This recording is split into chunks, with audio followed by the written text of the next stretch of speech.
everybody? It's Zay and Chris here, and we are back with another episode Bad of boys, the bad boys. What You Gonna Do? What? What You What? Gonna Do What? When They Come What? For You? What? Bad boys, bad boys. So, All yeah. right, let's get it off there. Glitching. Anyway, this is the report card with Chris and Zay here. We are here to review the latest Bad Boys movies, Bad Boys Ride or Die. This is the fourth film in the franchise here. It's been a couple of years since the last one. We did watch the previous first three to Yeah. kind of catch up to this. And we'll give you guys our ratings of Yeah. like all of them, like just like in terms of what we thought was like the worst one, the best one, things like that. Exactly. Those we felt like weren't really needed to give like individual like Because breakdowns I mean, of they're them. as old as us. Exactly. They Literally. are as old as us, but we were really looking forward to this. But let's address the things that we did like about Yeah. the So film overall, first. I love. I mean, I really did like some of the action set pieces in here. They definitely did try some different things when it came to action set pieces. But I would say that the action kind of surprised me. But also, we'll get into a little bit more deeper as we explain the story. I really did like what they did with Reggie's character. Spoilers They really coming. did- Spoilers coming. Of Obviously, course, if you haven't as seen always. it, you know. As always, spoilers. But I really did like what they did with some nostalgic aspects. You can tell that they were like, here's a great payoff if you've been really watching these since the beginning. Instead of Yeah. people who maybe have just been like, you know, oh, like I've just watched maybe the last one before Well, this. yeah, Like like the there's some things reboots. you wouldn't get from the very beginning that I feel like they really do pay off here. And then they kind of did, you know, they had a decent storyline to it too. So They I stick would- with that damsel in distress. They They do really stick do with stick that. with the damsel like, in distress. It never fails. This time they just added a kid, Yeah. but Yeah, Chris wasn't lying. She's been telling me that there's always a woman involved in these, and I Mike didn't notice that Lowry's theme until woman now. is always. But if you've been watching these, you know there is always a woman that's going to be kidnapped. Her life's going to be at stake. That's going to be the main thing that they're really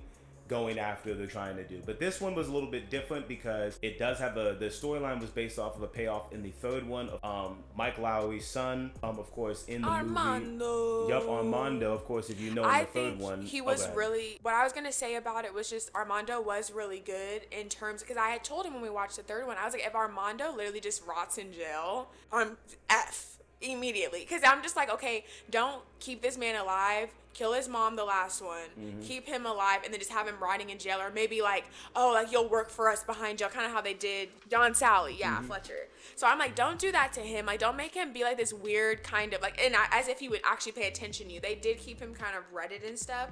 So I think he was a great addition He stayed because consistent. it's like, yeah, I would say he stayed consistent to his character beforehand. But yeah, essentially what happens in this one is, can we just address the fact that Mike Lowry gets married in the beginning of this one? I think Yeah. that really did throw me off because it's like we've seen him with different women in each and every one. time, yeah. And so, like I said, we're going to address the things we like, but I do want to start it off that it does begin with him getting married, which is kind of like a shocker for his character, which you at would think least is who good he got character married to development. too. Exactly, who he got married to. It is his physical therapist, and so you kind of wonder, you know, what their connection is throughout. As Christine, as Melanie LeBerg kind of plays her in this one, she doesn't really have a lot of lines in this one. She really does play like she's the wife of Mike She Lowry. sounds like Laura Croft and like the Skims lady. Their voices, Really? they She sound sounds the exact same. It sounds the same, yeah. But but they do have the wedding, and then Martin Marcus, he ends up having a heart attack at the actual wedding, which And I called it.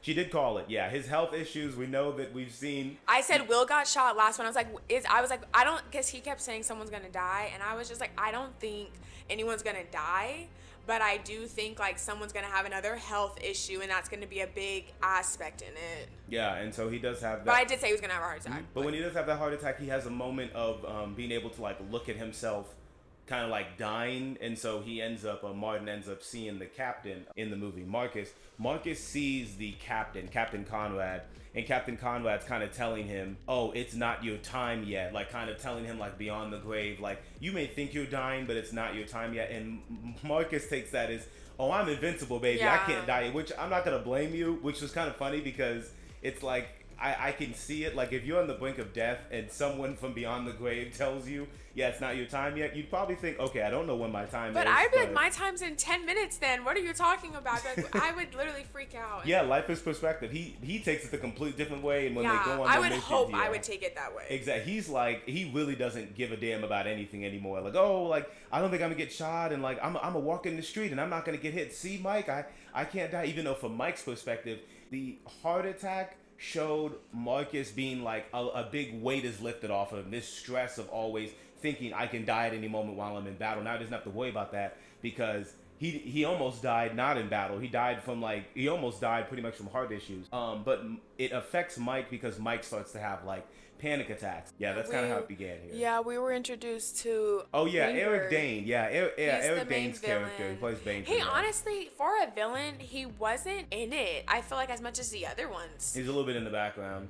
Yeah, he was like here and there. He was because I guess he had so many people kind of working for him that it kind of was maybe he did need to be in the shadows. Yeah, if you know him, Eric Dane, he's from most people know him from Euphoria, but also you'll see him. He pretty much always plays like a sort of typecasted role. Like he's either like a really mean dad or he's a mean authority figure. He does have like a villain's face and demeanor. He does. So I do think the beginning scene of him, like the opening scene of the movie, introducing him kind of taking over, like essentially they're trying to frame Captain Conrad as, the Miami PD is working with the cartel and Captain Conrad's the one who's working with them. But I did like the opening scene of bankers shooting the guy whose money that they need to move to the cartel, and then shooting the girlfriend that he had and calling the wife and framing him. It just I kind of like how they introduced that, but that was like the strongest he looked, honestly, and that kind of tells a little bit of like a pushback with this film is like he is a villain. For me, that was the strongest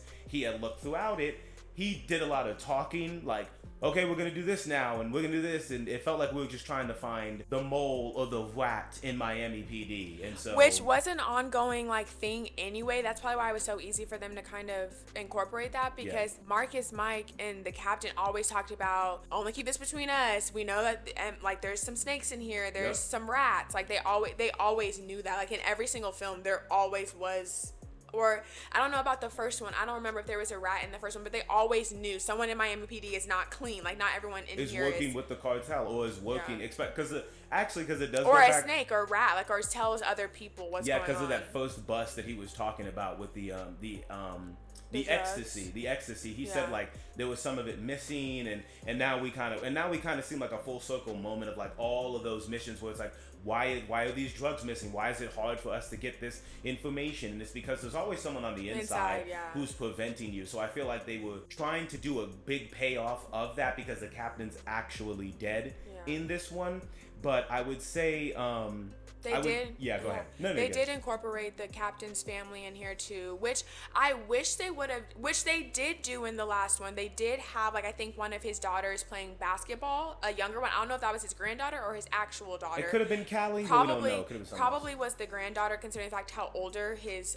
But I do wish there's a sprinkle of it in the third one. They would have showed his daughter being, you know, on the police force or like the FBI or the marshal. She was a marshal. That's why I wish they would have showed that a little bit, because all we ever saw of his family was just literally a little snippet of before he got shot whenever he was at a game. So I'm just like, So we're like introduced to the family just here. Just now. So I'm like, I understand, because like it is a big concept of him. So it's like, of course you need to probably have his family, but it's like it seemed to me a little bit rushed coming into it, but it's still fine because it's not like they were like a huge portion of it. So I wouldn't say big concept. I would say it's an easy concept to grab at. Like, let's frame the Miami PD office as being, or let's frame the captain as the one who's running the PD office here. I do think that was great. It was easy to grab for emotional moments, because I think that like when Mike and Marcus were in, like when they walked into the business room and they saw them all kind of like tearing apart the captain, like he could be doing this. I did think that those were good moments from them. Like,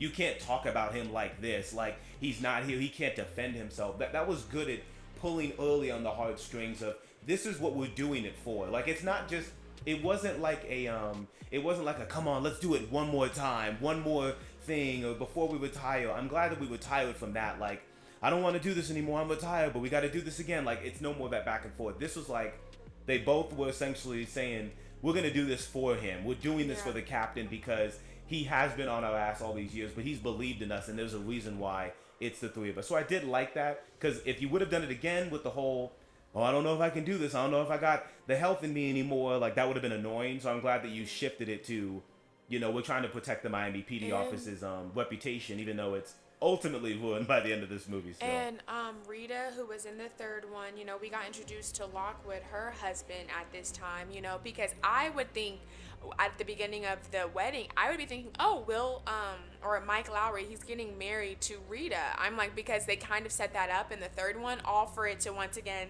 they're like, nope, let's just get a new woman for Mike. It really changed the script there, in my opinion. I felt like they had another story where they were together. Because why would you build it up so much with them at the bar at Marcus's retirement in the third one? Oh, I'm the kind of like the one that got away like type you're stuff, a and it's just like, okay, she just got another man and you just got another one, which happens, which is understandable, but there will be something that we point out later on that. But we are introduced to her guy already off the bat. Now, obviously, you guys can tell, his tone is a little bit harsher than mine because he did, in fact, guess the whole plot. I'm about to say, go ahead and tell him. I called it. I mean, but I agree with him because I was like, yeah, that's pretty. I was like, it's too easy. Because it's too easy. We watch too many movies. It's too easy to do what they did here. Yes, when you do watch a lot of movies, you do start to see the connections of that story. And I called it in the third one about, if you guys know who Charles Melton is, and then Vanessa Hudgens, and then her boyfriend, Alexander, but like his name's Dorn. Yeah. Dorn, not dorm like a dorm room. Dorn. Fuck. Okay, I never knew his name. You said damn Vanessa. Why did you settle for? Yeah, because Vanessa is Kelly, right? Yeah. So it's like they did exactly what I said because I was like, they're gonna get rid of one of these guys. They're not gonna get rid of the bigger one. They're not, because he's like big and like a badass. But I was hoping what I had said would have probably worked a little bit better. I'm going to just say what I predicted. Okay. I knew that Vanessa was going to end up being with one of the guys and they were going to get rid of one of them.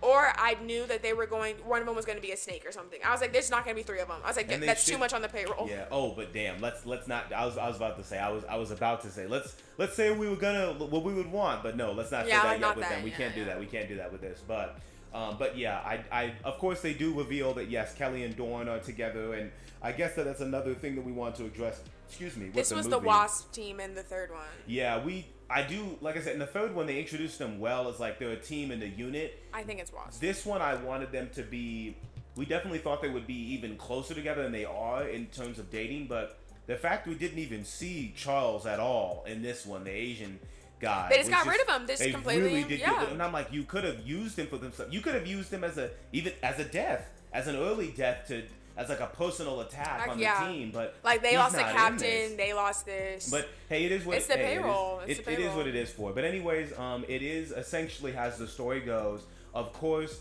Mike and Marcus have to, go against the grain of working as just like Miami PD officers to protect Captain Conrad. They're really going on their own to protect them because they know that they have a rat in the organization, which is of course, like I guess, Rita's husband, but that takes a minute to figure out. But as Mike and Marcus are kind of going through this, Mike Lowry's son is still in jail. So I remember how, guys, at the beginning I told you, I was like, thank God they used him to at least a certain extent. It wasn't Armando. Like, oh, just let him rot in jail. But Armando it was before, they met the gangs and stuff, whenever they were on a plane. And then that's whenever because that's when before the bounty even started, they were like known as fugitives because Banker and his guys hijacked the plane, killed the pilot. Yeah. And then so now it looks like, oh, Mike got his son out of jail and his partner's with them. So now they're fugitives. Yeah, when in reality, the whole reason why they even have Armando a part of this is because Armando can identify the guy, because he works for the cartel. Identify him. Yeah, he doesn't know the name, but Armando knows what he looks like. So they need him alive. But of course, he's a fugitive. So the moment you break him out of this plane, which was a really great action scene, by the way, like them breaking him out of the little prison, of the little cell that they had him in, and they were trying to break him out of there. I did like that. But yes, you're right. From that point on, Banco ends up putting a bounty on them, about $5 million, and then you see dead or alive. Yeah, and then you see the gangs that they run into, of course. But Mike and Marcus, they escape out of there. They have their funny moment with the white guys and the whole racist scene where they have to take their clothes and everything because they're on the run with the sun. And so then they end up running into Tiffany Haddish did not expect this to come out of there. Because they needed her help. She was at a strip club and they needed guns, money, cars. Yeah. So they knew that they could probably go to her, of course, because it's Mike Lowry, someone who, once again, he's always known for had having a connection, females. had a past with, and she, of course, uses. Well, didn't have a past. Well, yeah, but has a connection of some kind. They know each other, and so it gets twisted on them, of course, because she's like, oh, oh no, y'all got a bounty. I need this money. Exactly. Like, why would I help you guys? I'm just laughing because it's Tiffany Haddish, and I didn't. Of all the actresses, I did not expect Tiffany Haddish to be in this film. Payroll, I'm telling you, they don't have to bear that much. Yeah, let's just say she did her role in this movie. And DJ Khaled made an appearance too, which is funny. Good payback for his hand being smashed. And was that the last one or the one before that? It was in the last one. It was in the last. It was in the third one. Because he was with the big boy, and I was like, oh, they kind of look. Oh, that's right.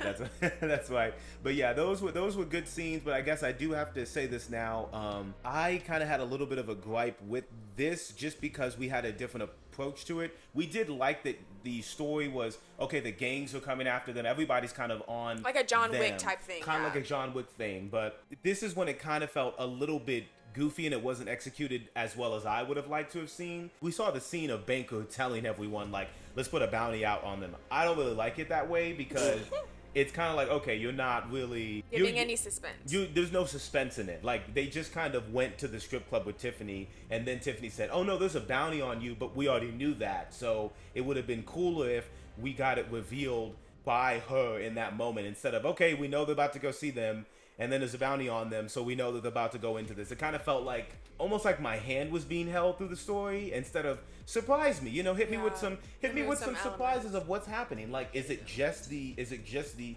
U.S. Marshals and the FBI after them? Is it just Miami PD, or like how did the gangs get information on them? Or I don't know. It seemed kind of thrown together. We're just gonna throw them in there and get this action going. And of course, DJ Khaled died in a pretty funny death. And Tiffany and her gang, she had some funny moments in there. This was definitely the most tame one. Like, there wasn't that much tame, action. Yeah. There wasn't that much gore. Because, we usually have some gruesome deaths, like explosions.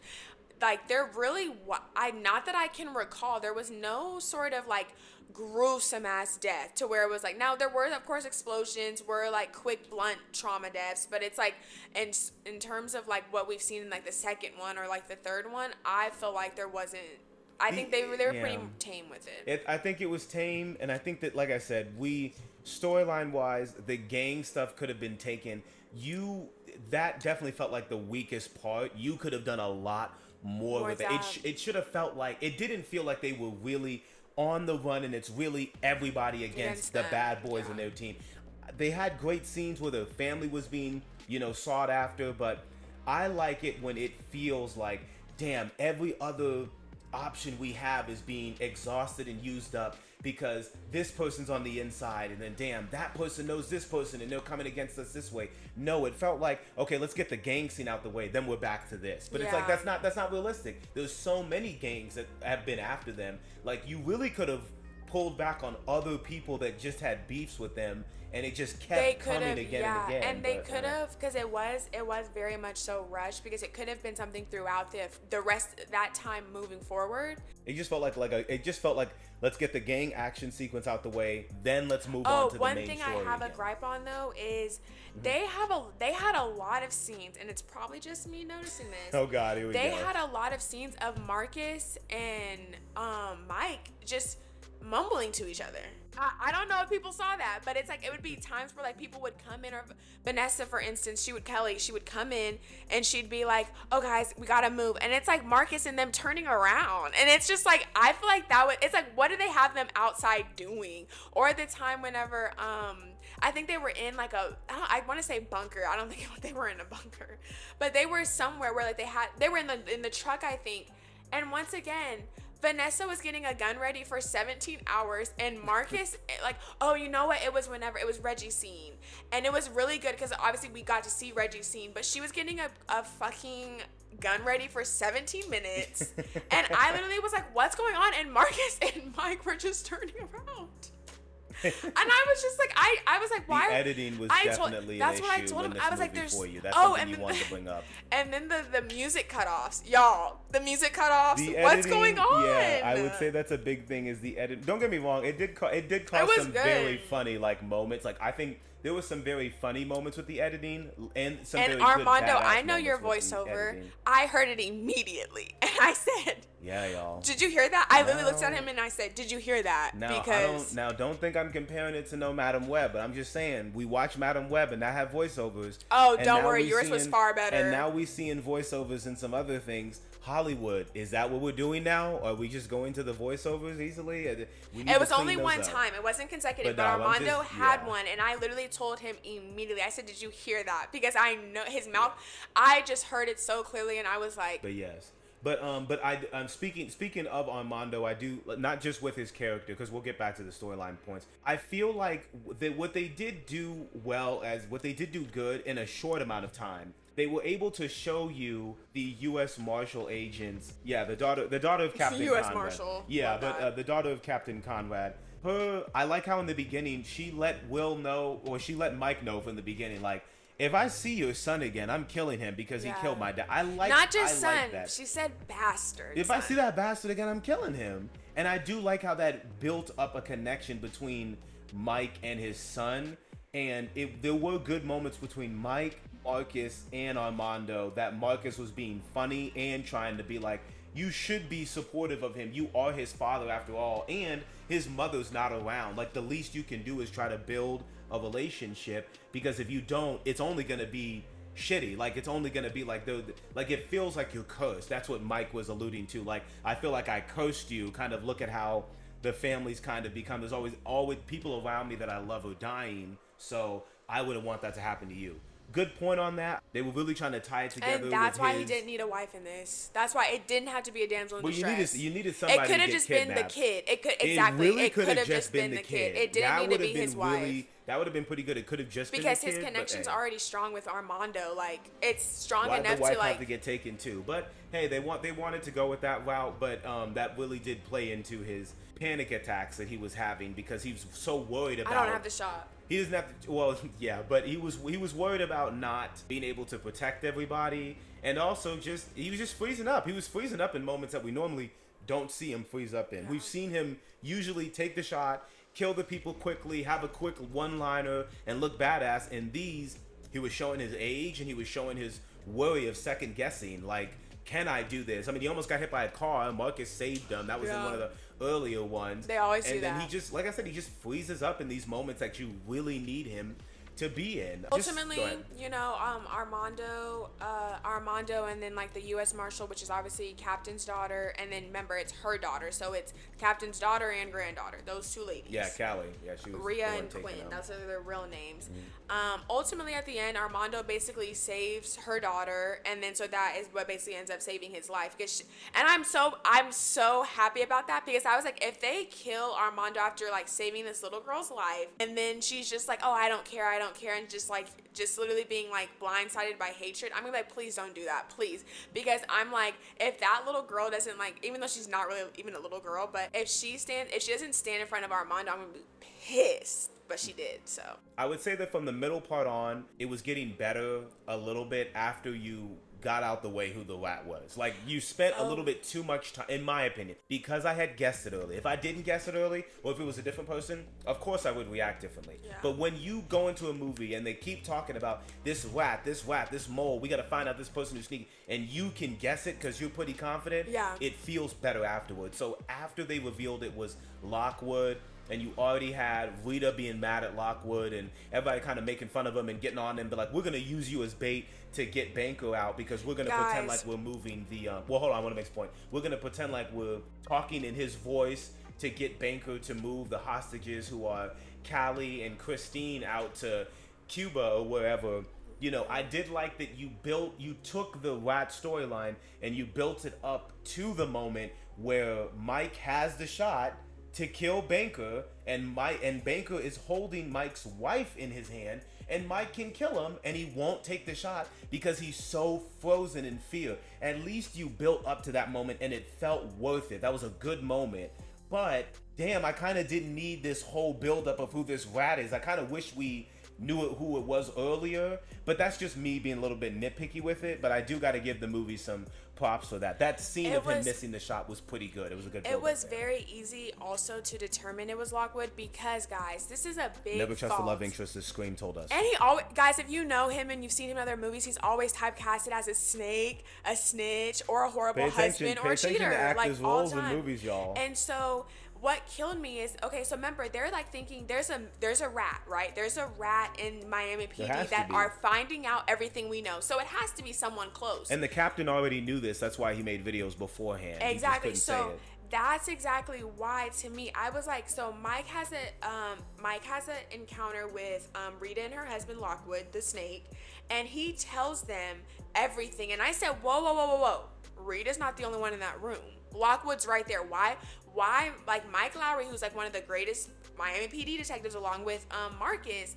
I'm confused as to why you would tell him that stuff knowing there's a rat. To me, that was a huge flaw, and that's what gave it away immediately. Because that's when you had said it, and I was like, why? I think I told you, I was like, why would he tell her, who he does trust, in front of her husband? And then he shakes his hand afterwards, and they just have these. And then they have like these long shots. Exactly. I'm like, it's too easy. It's like we know that it's like, come on, if you're gonna do that, you need to do it in a different way. I'm not going to rewrite it because that's too much time, but I'm just saying it's too easy to tell from the beginning. Also, to me, I feel like it would have been more powerful if they had Rita and her husband kind of do a trial. Which one of you guys is the rat? That's good, yeah. Because that would have made it more intense, because it's like, damn, we trust Rita, but should we? Because maybe she's upset about something the captain did before he was gone. But also, it's kind of like that. It made it too easy, because it's like we knew who the rat was. And then on top of that, after they were like, oh, only person you told was once again, one of those shots of them mumbling to each other. They literally had to, because they turned around. And the only person you told was Rita. And then they're like, oh my God, but who else was there? And it was just kind of like, to me, it's like, thank you. That's exactly what I felt in the theater. It was like a duh, but it was also like a, okay, now that we got this out the way, how are you gonna end this? How are you gonna use this to their advantage? Which, like I said, was fine, and you did get the scene with him missing the shot on him. Just wanted to go back here. Rest in peace to Fletcher's character, the tall guy. Yeah, rest in peace. He was trying all of his might. You would have thought he was a little bit of like a snake or whatnot, but he wasn't. This is back in the beginning of the movie, really, where they had to get information from him, and Marcus just looks so stupid, not knowing that he's trying to subtly tell him, oh yeah, I hid it in my artwork, and he's like looking at the wall, and Marcus just pulls out his gun, and he's like, twitch one more time, we shoot you in the face. Yeah. And I'm like, Marcus, like, those are funny moments. Like, that's when Martin Lawrence just has me crying, because I'm like, he's so good at playing like this. He's just so funny at being stupid, and he just doesn't care. He's like, oh, I'm not gonna die anyway. But shout out to Fletcher. He was funny. He did it like he knew he had a short, limited role in here. And then of course, since we already talked about the like a flaw of like us figuring it out so soon, I do want to say there was a big flaw. Armando, I know you saw it. Oh, let's get to it. Okay, so obviously the final thing takes part at like an alligator park where there's a big white albino Duke, the big white albino alligator. Yeah, it's an alligator, not a crocodile. So there's obviously alligators in that water, right? So whenever Mike freezes up, before Mike freezes up, his son is, underneath, and like they're starting to see, hey, what's going on? Because they're not bringing the hostages to Lockwood anymore, like on the plane. Because Lockwood's like, come on, trying to act normal, like, come on. But at this point, Mike, you should have already shot Banker. But it's like that didn't work out. At this point, they're like, okay, take the shot, man. What the fuck? Like, what's going on? Let's hurry up. Negative. Don't have it. Yeah, don't have it. I don't have it, guys. And then Marcus is like, okay. He's like, take the shot, man. And I'm like, Marcus, why don't you take the fucking shot? Marcus is like, I can't see. Shit. That would be me. I can't see. But it's just like, but Armando was starting to get kind of found out by an alligator, right? And I'm like, ooh, are they going to fuck up Armando this way? Damn, that's fucked up. But at least it's a lit death. Guys, the alligator just disappears. Literally just disappears. He was used as a reason to show like, Banker knows that someone's here. Because he was underneath something, and that would have been better if he had to shoot the alligator and fight it, and then the guy shooting at him, he's having to, it would have been a better, even though he had the best combat scenes. That was so weird to me, because I'm like, okay, is he going to get bit up by the alligator? Like there were two alligators closing in on him, and then that's how Banker and his guys were kind of saying like, what the hell's going on there? We're not about to bring these hostages. What the fuck's going on? And then it's like for the alligator to disappear, and then now his guy's just above him, and they have to have a shootout that way. I said, so fuck the alligators, huh? Maybe they could have heard him splashing, or maybe something would have went off in his ear and they heard something. What's that? That would have been better than having a whole two alligators come toward him and then just disappear. It was a good tension building scene to see what was going to happen. It could have been great if you would have just stayed consistent with the whole, oh my goodness, they're finding them out because the alligators in the park are almost about to They're having to fight the alligators even and the and people. them, and and it was just played more for comedic relief, and that also plays into Marcus obviously falling into the pit with Mike, and Mike's hanging on to the bars, and Marcus, because he feels like he's so invincible, he's talking to the big ass gator, and the gator bites his arm. But y'all, it is a huge gator. I think they said the thing was what, like 500 pounds, and it was supposed to be like this huge, rare, like big ass gator that is like, it's a legend and it's in the area, right? Bites onto Marcus's arm, and at this point I'm thinking, damn, movie, Will Bold, is he about to lose his arm or some shit? He's about to be reminded, okay, I'm not invincible. I really could go at any point, and some like revelation moment. No, he kind of just limps out of there with like 2 scratches on the forearm. But I like that because I was like, don't do that. But also, it would have been better for a little bit more of an injury because he's just like, I'm all right. But, I know, I'm like, come on, but they are after kind of that? invincible. They are it's kind of their thing. But also, sorry, another editing issue that I saw during that. When Mike drops, guys, just do a freeze frame. When Mike drops into it to help Marcus. Did you guys see how the alligator's just rolling around? What's going on? I saw that and I was like, okay, that's not Marcus because Marcus is over here. Mike's jumping down. Why is the alligator doing a fucking death roll? When this gets released on DVD in like 2 weeks, yeah, y'all can go back and 2 days. Actually, it's out now. By the time you listen to it, we bet you that bitch is out on DVD now.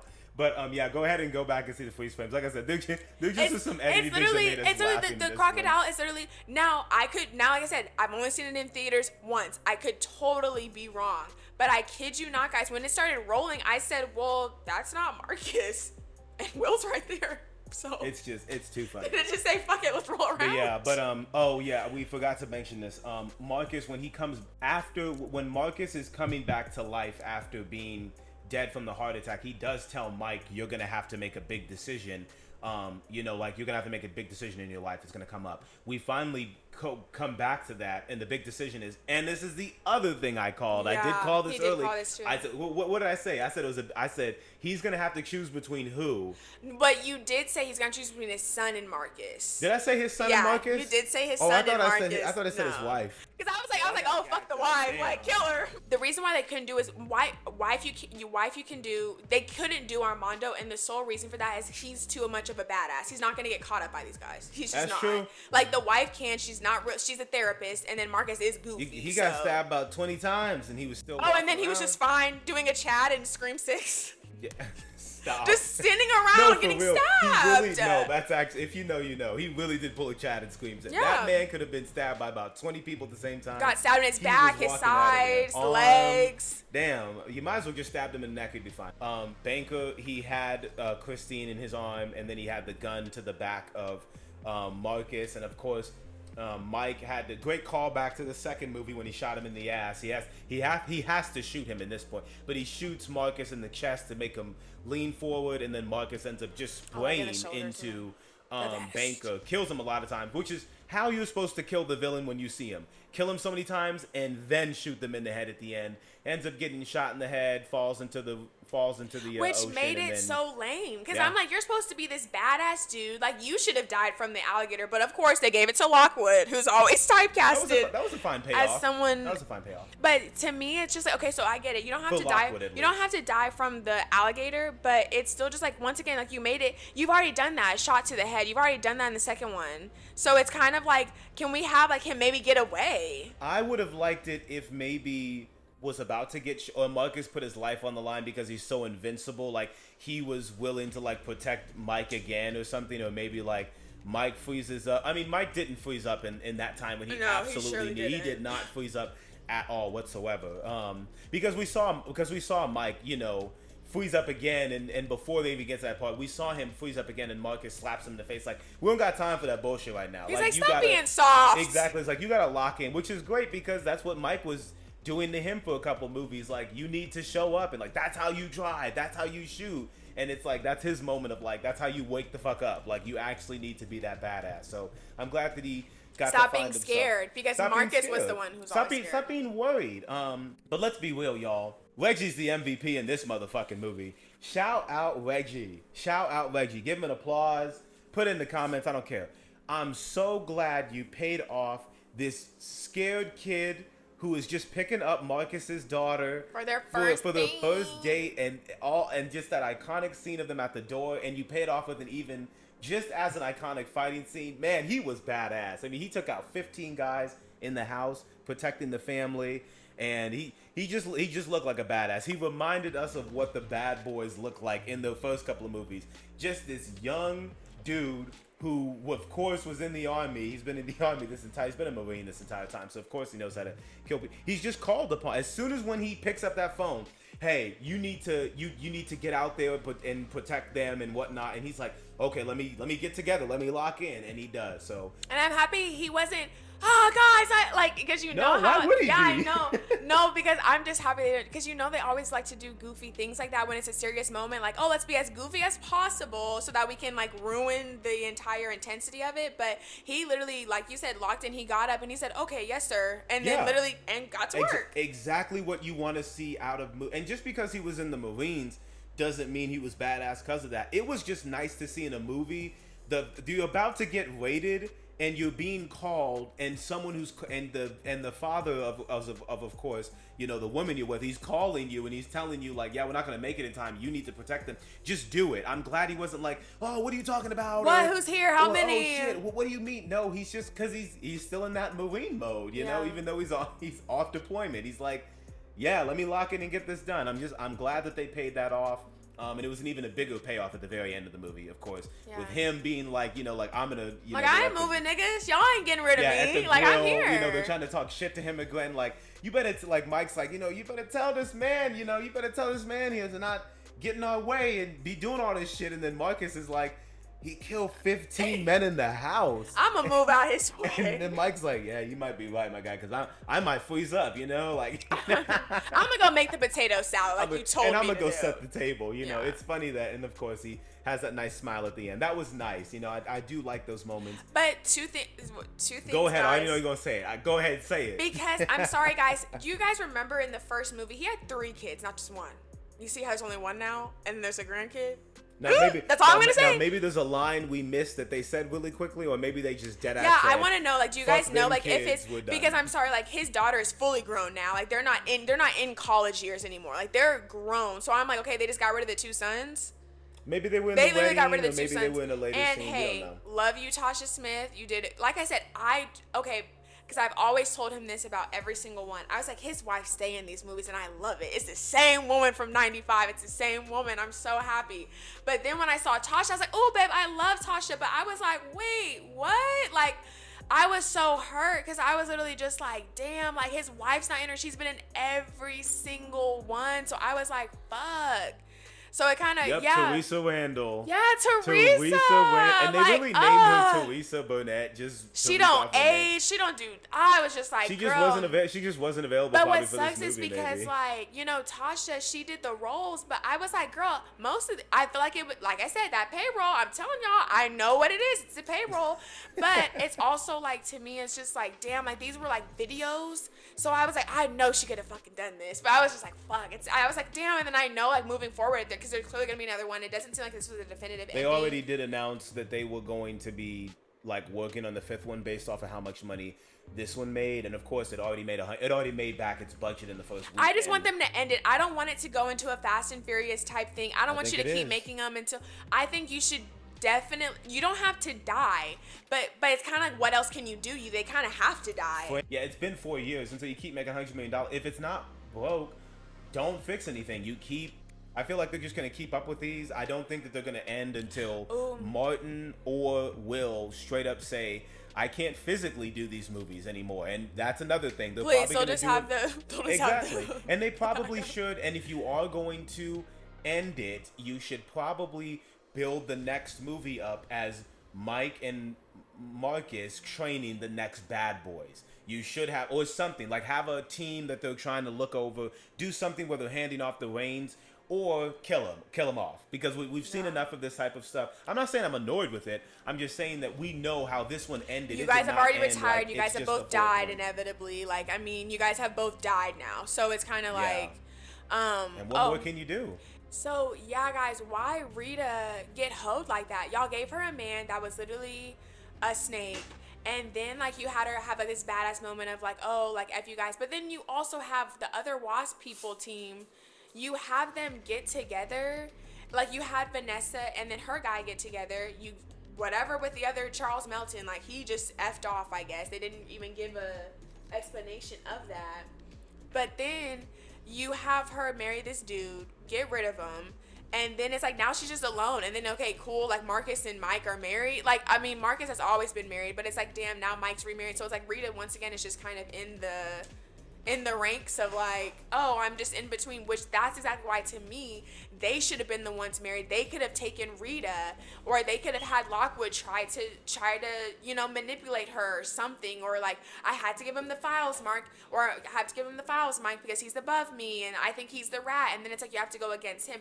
I just feel like it could have been better off for Rita, because like they really just took a very, that's why we said earlier, they took a very easy concept of, oh, let the love interest be the rat, and then after that, like that's all that's gonna be. And it's like damn, Rita deserved better than that. But it did seem kind of easy. Yeah. In that way. Throw in a new love interest and have him be a piece of shit.